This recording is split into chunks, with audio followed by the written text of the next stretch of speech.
먼 길 오시느라고 고생 많으셨습니다.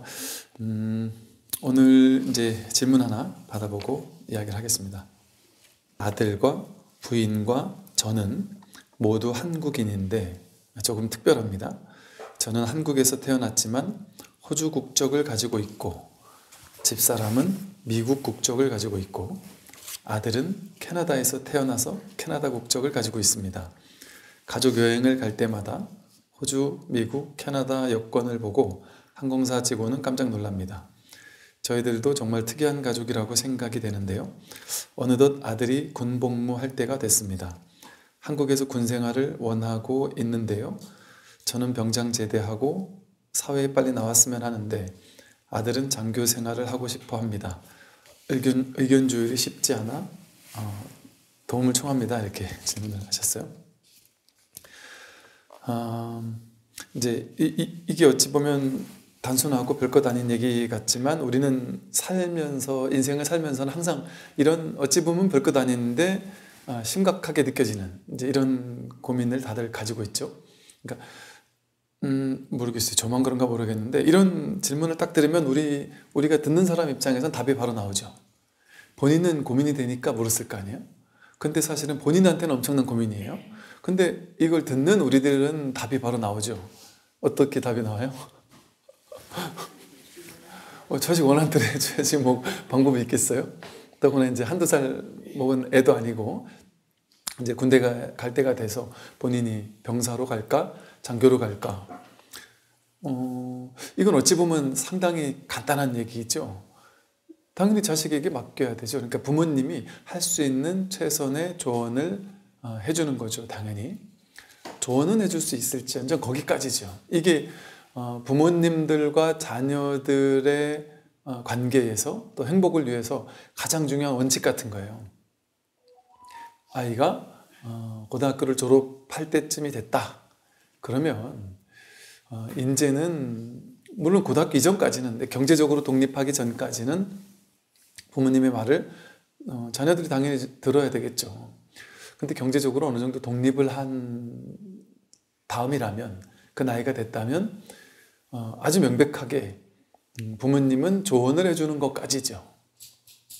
그리고 어떤 인연을 맺고 살았냐에 따라 다르겠지만 그 조언을 원하지도 않는 아이들도 있을 것이고 또 그 조언을 했을 때 심각하게 아주 잘 듣는 아이들도 있을 것이고 아예 안 듣는 친구들도 있겠죠. 그러더라도 상관없단 말이죠. 너는 왜 내 말을 안 듣니? 내가 조언을 했는데 왜 내 말은 귓등으로도 안 듣니? 이렇게 얘기하면 안 된단 말이죠. 그 아이가 안 듣는다면 그거는 그 아이의 문제가 아니에요. 그건 이제 그 아이에게 맡길 문제란 말이에요. 들을지 안 들을지는 우리에게 달린 문제가 아니란 말이에요. 그 아이한테 완전히 맡겨줘야 되는 거죠.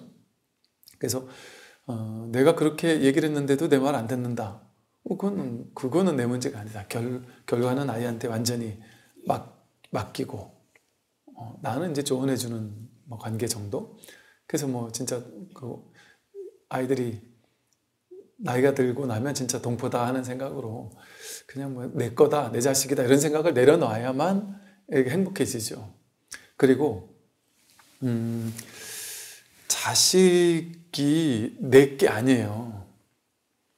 나의 역할은 내가 말로써 가르쳐가지고 아이를 가르치는 것이 아니라 아이가 20살 될 때까지 장장 20년 동안 내가 사는 모습을 보여주는 걸 통해서 아이를 100% 가르친 거예요.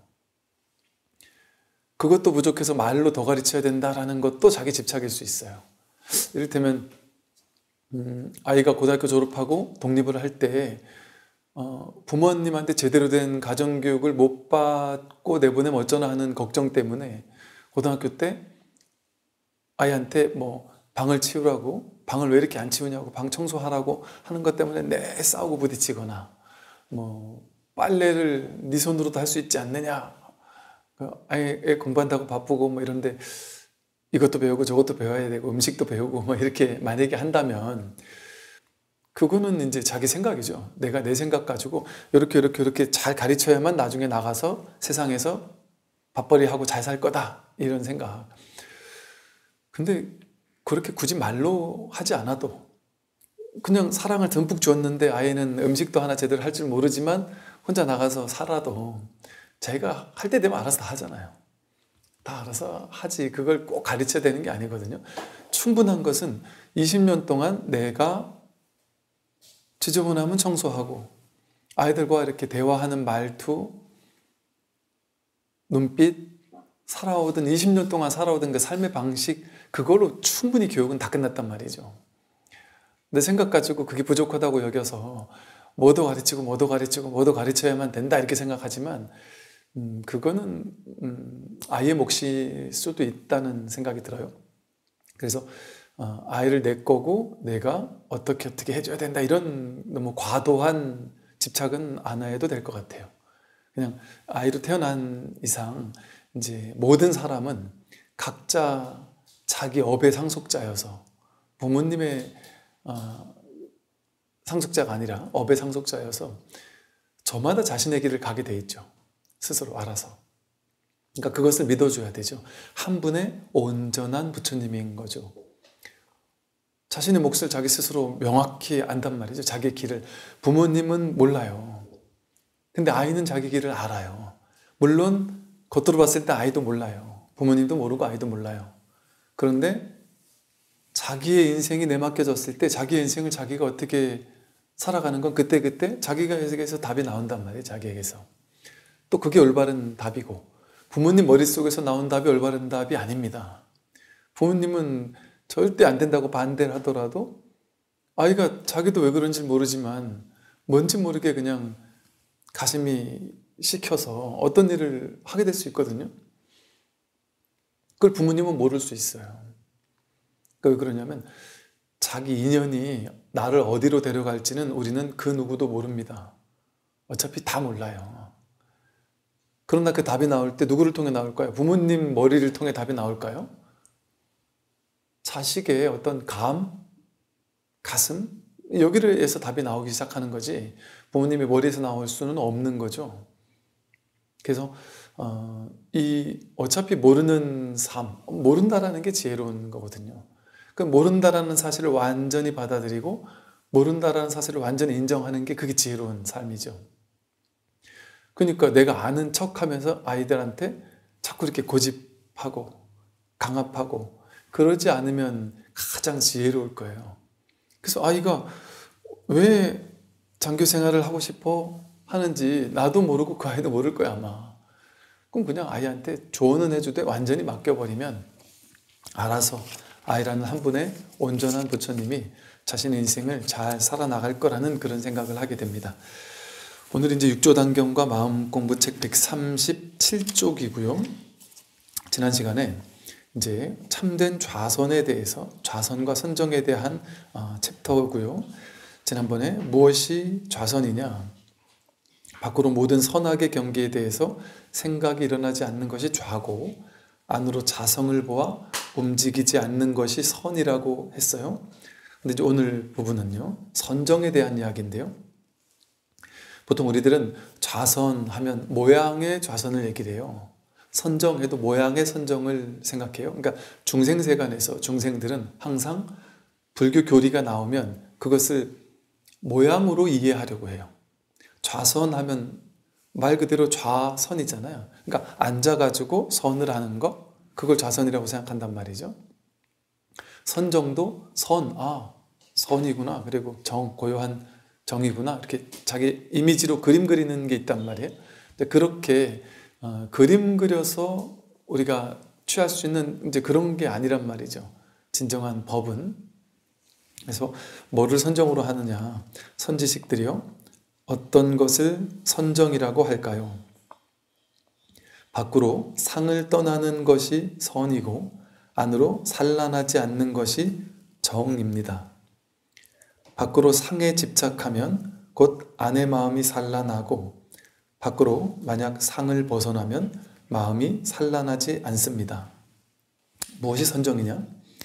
밖으로 상을 떠나는 것이 선이다. 보통 이제 우리는 일반 이제 중생들의 삶의 모습은 어떠냐면 이 세상 모든 것을 전부 다 상으로 그림 그려서 이해해요. 모양을 상으로, 이미지, 상이죠. 이미지로 그림 그려가지고 그것을 이해하죠. 어떤 것이 있다고 했을 때 이것은 그냥 있는 그대로예요. 이거는 그냥 이렇게 그냥 얘 혼자만 있다 했을 때 이것은 뭐라고 우리가 판단하거나 분별할 수가 없을 거예요. 얘가 그냥 혼자 있을 때 이것은 긴 것도 아니고 짧은 것도 아니잖아요. 그런데 요 옆에 이제 다른 인연이 왔을 때, 혼자 있을 때는 길다거나 짧다고 말할 수 없지만 옆에 이제 이런 인연이 딱 오게 되면 이 인연과 상대해서 상대적으로 얘는 갑자기 길다라는 모양, 이미지, 상으로 우리가 이걸 취하게 되죠.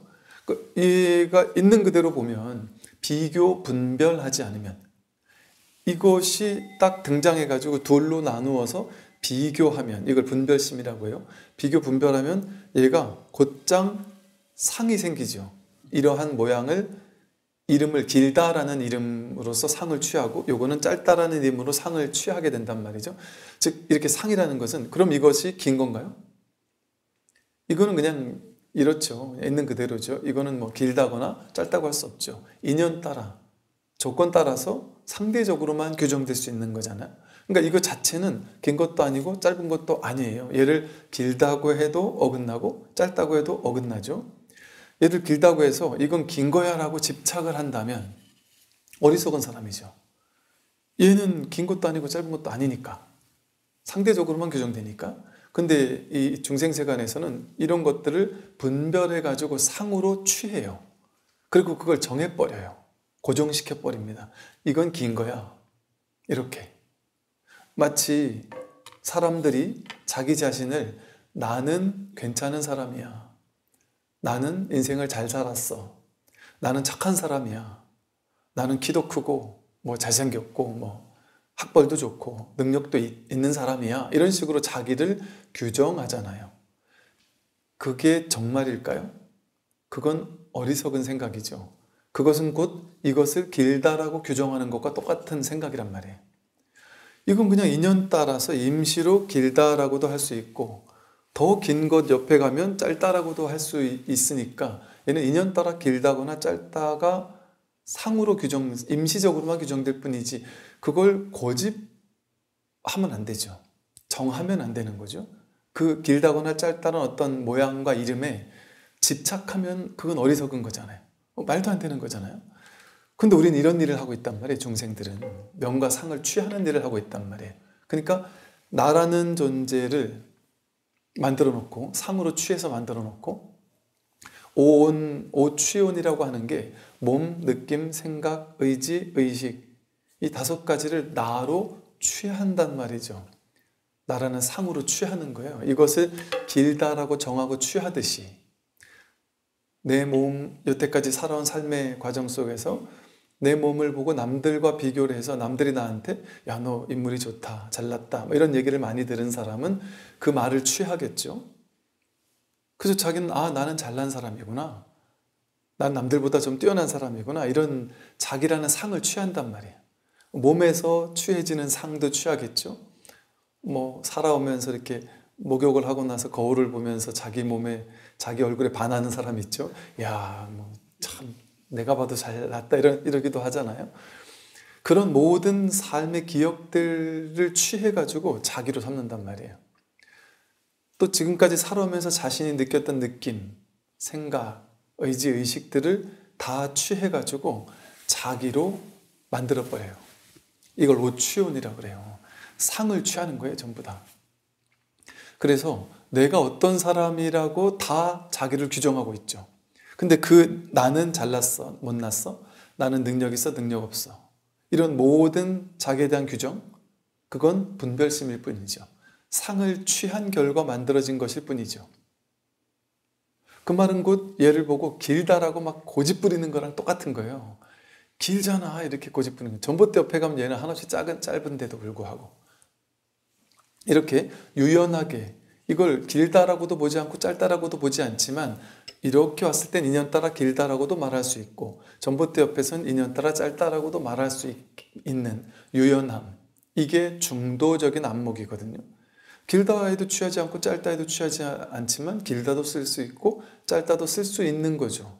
그럼 길거나 짧은 것 때문에 괴롭지 않죠? 근데 우리는 어때요?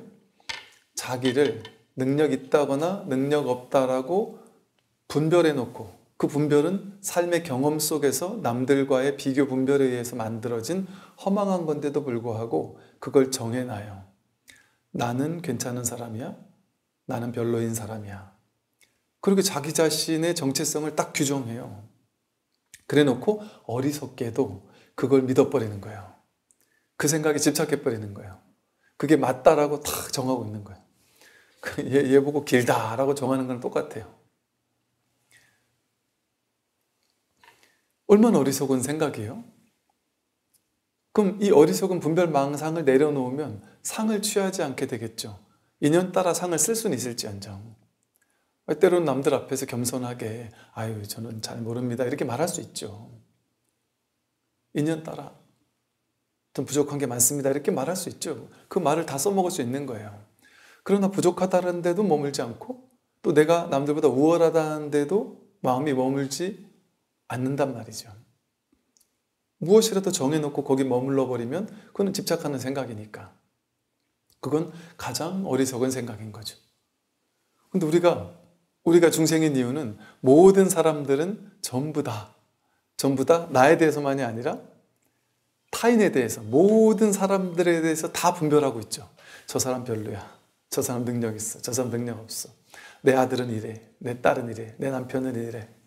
직장에 다니는 모든 사람들에 대해서 자기가 다 비교, 판단, 분별하고 있죠.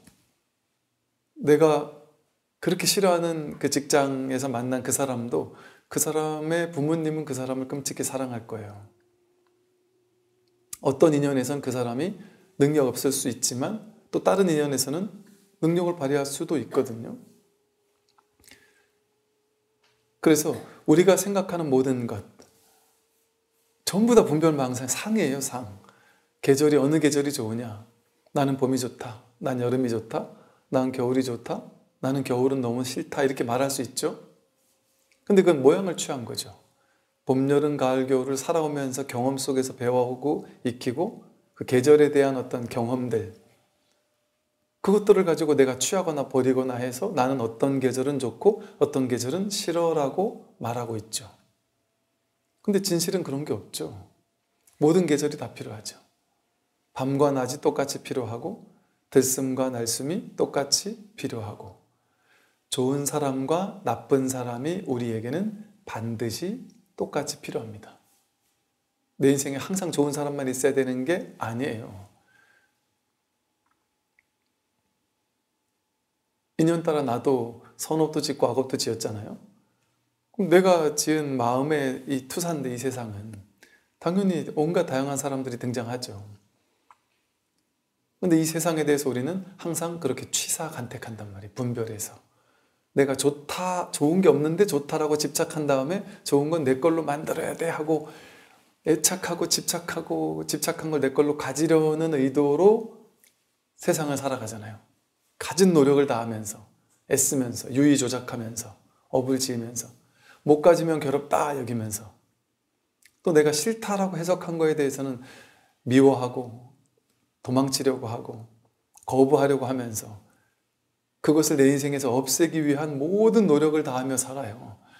노력을 다했는데도 내 인생에서 없어지지 않으면 화가 나고 분노하고 괴로워한단 말이죠. 그러니까 이렇게 바깥으로 상을 취하면서 사는 것에서 우리의 모든 괴로움이 생깁니다. 바깥의 세상 모든 것을 분별상으로 취해버리면 좋다거나 본래 세상에는 좋은 것도 없고 나쁜 것도 없어요. 있는 그대로일 뿐이에요. 모든 것은 전부 다 이유가 있고 필요가 있어서 등장한단 말이죠. 그게 없어지면 안 되는 거예요. 근데 그걸 모르고 분별의 눈으로만 세상을 바라보니까 우리는 평생 괴로운 거예요. 왜? 세상에는 좋은 게 있고 나쁜 게 있으니까. 본래 없는데. 내 생각에는 있잖아요. 내 분별망상 속에는 좋은 게 있고 나쁜 게 있잖아요. 그래서 세상에서 내 걸로 취해야 될 게 있고 내 인생에서 없애버리고 싶은 게 있잖아요. 그게 자기를 괴롭게 만드는 거예요. 그렇게 분별과 취사 간택이 옳다라는 마음으로 인생을 사니까 삶이 괴로운 거죠. 그러니까 선이 안 되는 거예요. 무분별심, 무분별지, 중도 이렇게 어떤 상도 취하지 않는 것, 범소유상의 계시 허망한 줄 알아서 약견, 재상, 비상 상이 아닌 줄을 바로 보면 그게 바로 곧장 열애를 본단 말이에요. 있는 그대로를 있는 그대로 보는 것, 팔정도에서 정견, 그게 다예요. 그게 공부의 전부란 말이죠. 이게 선이에요. 이게 무분별심이고 이게 바로 반야지혜예요. 무분별지, 반야지혜. 이렇게 밖으로 상을 떠나는 것이 선이에요. 그러니까 선이 뭐예요? 괴로움을 소멸하는 거죠. 중도죠. 그러니까 선불교 이러니까 어디 중국에서 선불교가 새로 생겼다 이렇게 생각한단 말이에요. 중국에서 선불교가 뭐 새로 생긴 게 아니에요. 어떤 사람은 선불교가 어디죠? 뭐 노자, 장자 영향받아가지고 새로 생긴 제3의 종교인 것처럼 생각을 한단 말이에요. 딱 봐도 중도잖아요. 부처님 중도를 다르게 설명한 거잖아요. 이렇게도 설명하고 저렇게도 설명할 수 있는 거예요. 그냥 중도예요. 무분별심이고 무분별지고 반야지혜고 중도고 그게 선이에요. 또 안으로 산란하지 않는 것이 정입니다. 안으로 분별망상이 계속 있으면 내 안에서 올라오는 모든 온갖 생각, 분별망상들이 끊임없이 올라올 거 아니에요. 그 마음이 혼란스럽죠. 그 마음이 고요해지지가 않죠. 왜 마음이 혼란스러울까요? 이 세상 모든 것을 다 상으로 취하거나 버리는 생각, 마음을 일으키니까. 그러니까 내 마음이 바쁜 거예요. 이 세상에서 내가 가져야 될 게 있고 버려야 될 게 있고, 이런 마음은 좋고 저런 마음은 싫고, 그러니까 취사간택해야 될 게 많으니까 바쁘죠. 잠시도 쉴 수가 없죠. 마음이 항상 바빠요. 뭔가를 취해야 되고 뭔가를 버려야 되기 때문에. 그렇게 이제 안으로 산란하지 않은 것이 정이에요. 밖으로 상에 집착하면 곧 안의 마음이 산란하고, 밖으로 상에 집착하면 안의 마음이 고요할 수가 없겠죠. 쫓아다녀야 되잖아요. 좋은 상은 취하러 쫓아다녀야 되고 싫은 상은 없애버리기 위해서 막 쫓아다녀야 되잖아요. 바삐 다녀야 된단 말이에요. 그러니까 마음이 쉴 수가 없죠. 뭔가 계속 뭔가를 해야 되죠. 근데 사실은 더 할 게 없어요. 근데 더 할 게 없다고 해서 지금 아무 일도 안 하고 그냥 가만히 있는 건 아니에요. 자기가 해야 될 일도 하고 직장 생활도 하고 돈도 벌고 할 건 다 한단 말이죠. 왜냐하면 사법계라는 현실을 살아야 되니까 현실 생활에 나름의 법칙이 있어요. 돈을 안 벌면 못 먹고 의식주 생활이 안 된다라는 현실 생활에 엄연한 법칙이 있어요. 그러니까 현실 생활은 현실 생활대로 열심히 해야 돼요. 그리고 현실 생활 열심히 하는 것은 자기가 다 알아요. 사실은 그 부분에 대해서 현실 생활에 대해서 저한테 많이 묻잖아요. 근데 제가 뭘 알아서 답을 하겠어요. 제가 현실 생활을 여러분보다 더 모르고 여러분들 인생에 있는 현실의 문제점, 그거 여러분이 더 잘 알죠, 사실은. 왜냐면 그 모양 세계는 여러분이 더 잘 살았잖아요. 더 많이 살아봤잖아요. 저는 제 모양 세계만 살아봤으니까 여러분 모양 세계는 모르죠. 그런데 모양의 세계의 법칙성이 어떻게 되는지를 뻔히 아니까 뻔하잖아요. 그 상이잖아요. 모양의 세계는 허상이란 말이에요. 그거 하나 안단 말이죠. 그러니까 이 근본 뿌리를 얘기를 하는 거예요. 뿌리를, 근본적인 답을 준단 말이죠. 그러니까 상을 취하는 사람들은 평생 해온 게 뭐냐면 상을 취하는 것만 하고 살아요. 평생 상을 취하며 살잖아요. 그러니까 이게 평생 동안 상을 취하면서 그 상이 중요하다고, 이건 취할 만한 상이고 저건 버릴 상이다, 이건 좋고 중요한 거라서 내 인생에 너무 심각한 거라서 가져야 돼, 가져야 돼, 가져야 돼 하면서 그 상을 취하면서 평생을 산단 말이에요. 근데 스님들은 어떤 얘기를 해요? 내가 평생 동안 취해온 상인데 스님들은 그 취했기 때문에 괴로운 걸 뻔히 아니까 그거 내려놓으세요 이런단 말이에요. 그럼 사람들은 죽어도 못 내려놔요. 왜 못 내려놓냐면 평생을 취했기 때문에. 예를 들어 어떤 보살님이 그 보살님들하고 이제 자기 친구들이 있대. 아주 오랜 친구가 있대요. 이제 산후조리원 친구래요. 산후조리원. 그 산후조리원 친구 엄마들이래요. 근데 이제 같은 때 같은 시기에 산후조리원에서 애를 낳았잖아요. 그러면서 같은 동네를 사니까 이제 친해진 거예요.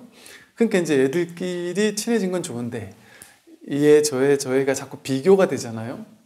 근데 이제 보니까 그 부모님들끼리 봤을 땐 뭐 니나 나나 사는 게 비슷해 보였단 말이죠. 그러니까 이제 니나 나나 비슷하다 이런 딱 상을 가지고 살았는데 얘가 이제 애들이 학교를 가는데 보니까 저 애는 공부를 잘하고 우리 애는 공부를 좀 못하고 좀만 하면 쟤를 이길 것 같기도 하고 이런 이제 비교가 된단 말이에요. 근데 이제 옆에 있는 공부 잘하는 엄마는 이것도 위로해 준다고, 자기 딴에 위로해 준다고, 야 공부가 다가 아니야 뭐 아유 뭐 나도 이게 뭐 시켜서 잘한 것도 아니고 그냥 지가 잘하는데 어떡하라고 이러면서 이게 야 뭐 어떡하겠니 이러면서 위로해 준다고 이렇게 한 말이 이게 이 부사님한테는 콱 상처가 된 거예요. 내가 저 아줌마 내가 복수하겠다. 복수할 방법이 없는 거예요. 뭐밖에 없어요. 공부 잘해가지고 저놈을 성적으로 콱 누르는 것밖에 없는 거예요. 근데 보니까 확 잘하면 아예 비교 분별도 안 할 텐데 조금 잘하니까 야 내가 쟤 몰래 아예 공부도 안 시켜 이래놓고 이제 뒤에 가서 몰래 과외를 더 시키면 따라가겠다 싶단 말이에요. 그래가지고 따라가서 성적을 딱 올라가가지고 내가 저 사람을 코를 납작하게 해줘야지 이 생각으로 이제 초등학교 보내고 중학교 보내고 막 그러니까 그 아이는 이게 1년도 아니고 2년, 매년을 그러고서 막 쪼면서 막 뒤에서 막 과외를 시키고 막 학원을 몇 개를 뺑뺑이 시키면 그 아이는 얼마나 스트레스 받았겠냔 말이에요. 근데 그런 일들이 하루 이틀이었겠냔 말이에요. 맨날 그 모일 때마다 막 그런 스트레스를 받았을 거 아니에요, 그 엄마는. 그러니까 그 상이 쌓여 있을 거 아니에요. 저 아이보다 내 아이가 공부를 못하고 저 엄마는 나를 자꾸 속을 끓는구나 하는 게 그게 기분 나쁜 상들이 계속 내 안에 이렇게 취해졌을 거 아니에요. 그럼 이제는 포기를 못하는 거예요. 이제는 좀만 더 하면 될 것 같고 어쩌다 한번 이기기도 했고 그럼 이게 포기가 안 된단 말이에요. 그런데 이제 고등학교쯤 됐을 때 이 아이는 이미 엄마한테 질릴 대로 질렸어요. 엄마가 초등학교, 중학교, 고등학교 너무 공부하고 남들보다 내가 왜 이렇게 더 해야 되지? 내가 죽을 것 같은데? 내가 너무 힘든데? 그래가지고 아이하고 사이가 너무 안 좋아졌단 말이죠. 그래서 보살님이 와서 묻는 거예요. 남의 자식은 시키지 않아도 알아서 맨날 도서관 가가지고 그냥 새벽 1시, 2시까지 있다가 좀 빨리 좀 오라고 해도 늦게 온다는데 우리 애는 좀 더 해라 해도 안 하고 이기 때문에 내 부딪힌단 말이죠. 근데 얘가 이 적반하장으로 더 해도 지금 될까 말까인데 공부를 막 손을 놓으려고 하고 막 엄마한테 와서 따지고 학원 안 가겠다고 하고 이러니까 막 속 터져 죽겠다는 거죠. 제가 들어보니까 아이가 속 터져 죽겠는 게 아이 때문에 엄마가 속 터져 죽겠는 게 아니고 그 엄마 때문에 아이는 얼마나 속 터져 죽을 지경이었을까. 그 엄마의 상 때문에. 그래서 저는 너무 간단한 얘기를 한 거죠. 너무 쉽게. 보살님 답은 어찌 보면 되게 간단한데 보살님한테는 간단하지 않을 것 같아서 제가 말을 못 하겠어요. 그래도 얘기해 주세요. 이러는 거예요. 제가 얘기는 할 수 있는데 보살님이 절대 이 얘기 안 들을 거예요. 일부러. 그래 그랬더니 그래도 얘기를 하면 제가 쓴 얘기인데 어떻게 안 듣겠냐고 마음을 열고 듣겠다고.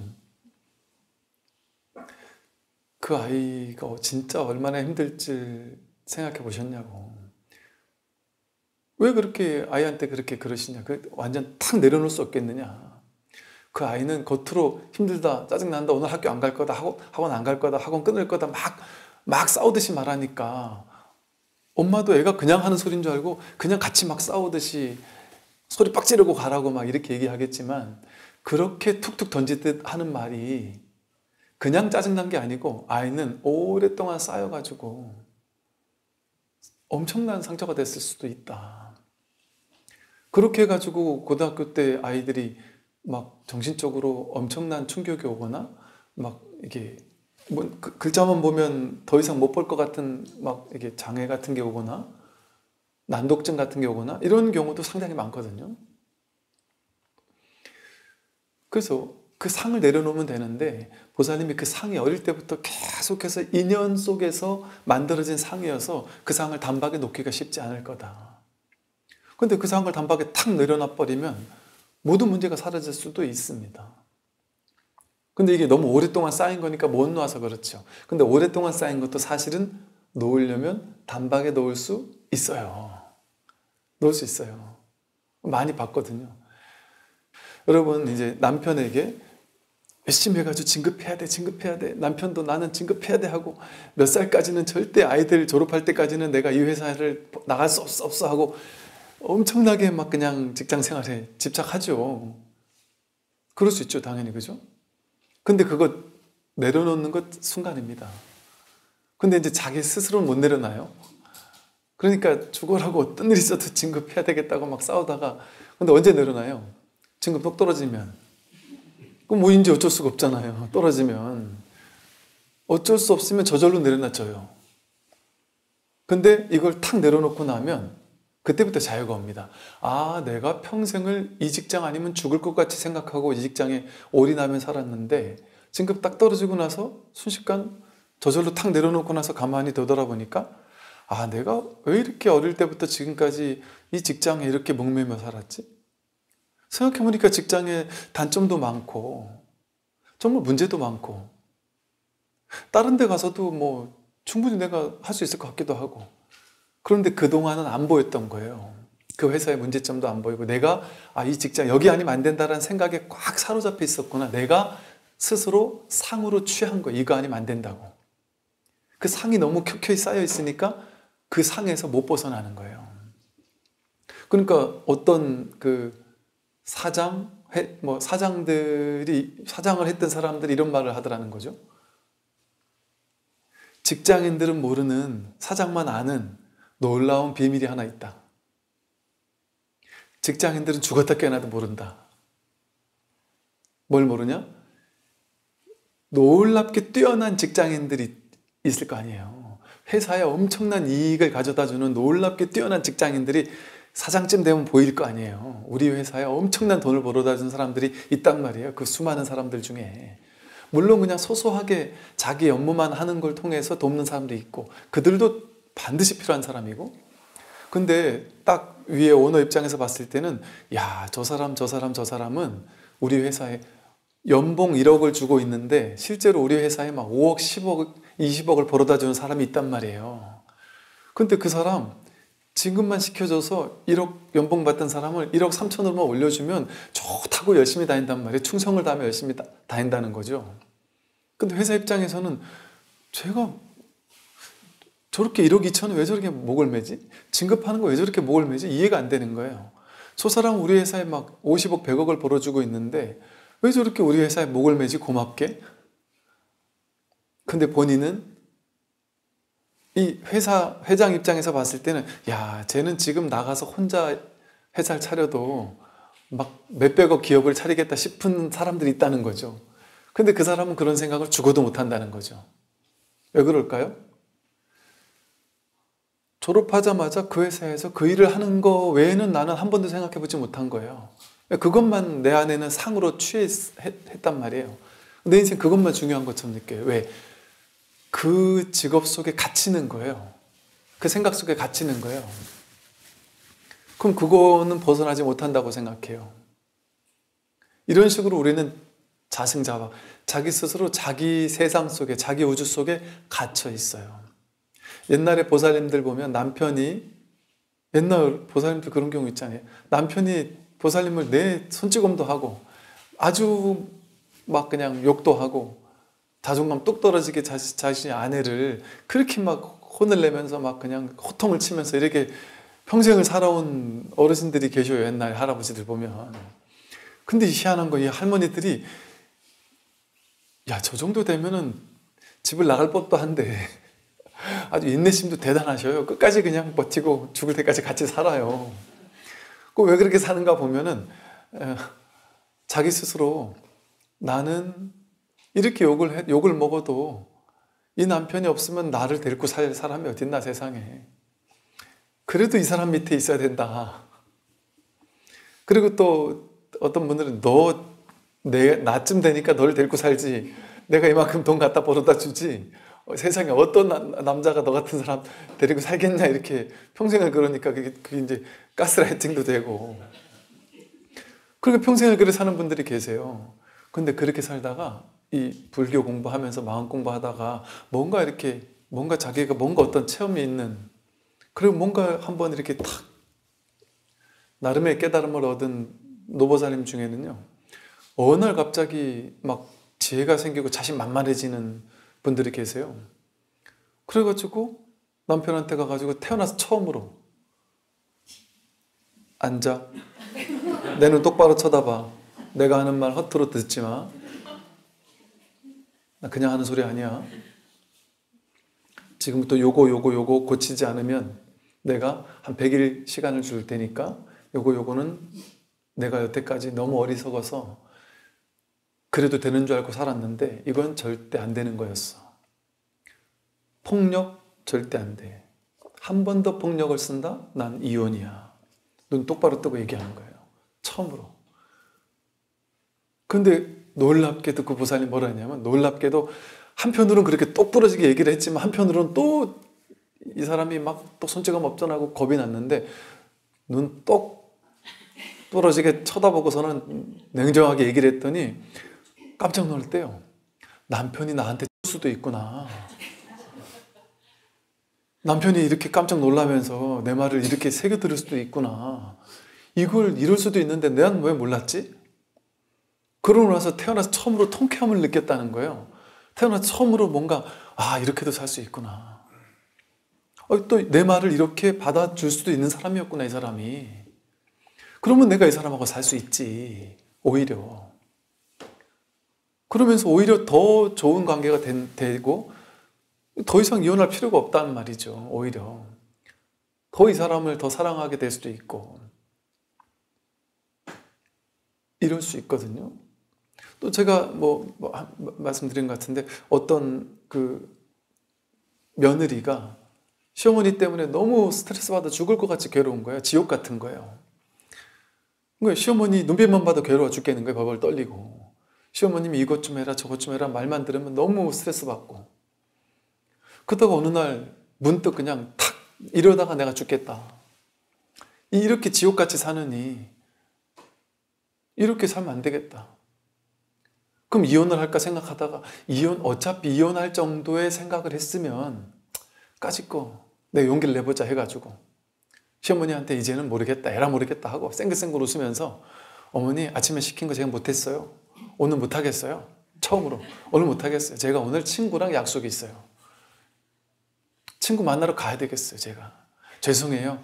이러면서 어머니 오늘은 좀 해주세요 하고 그냥 쌩 하고 나왔단 말이죠.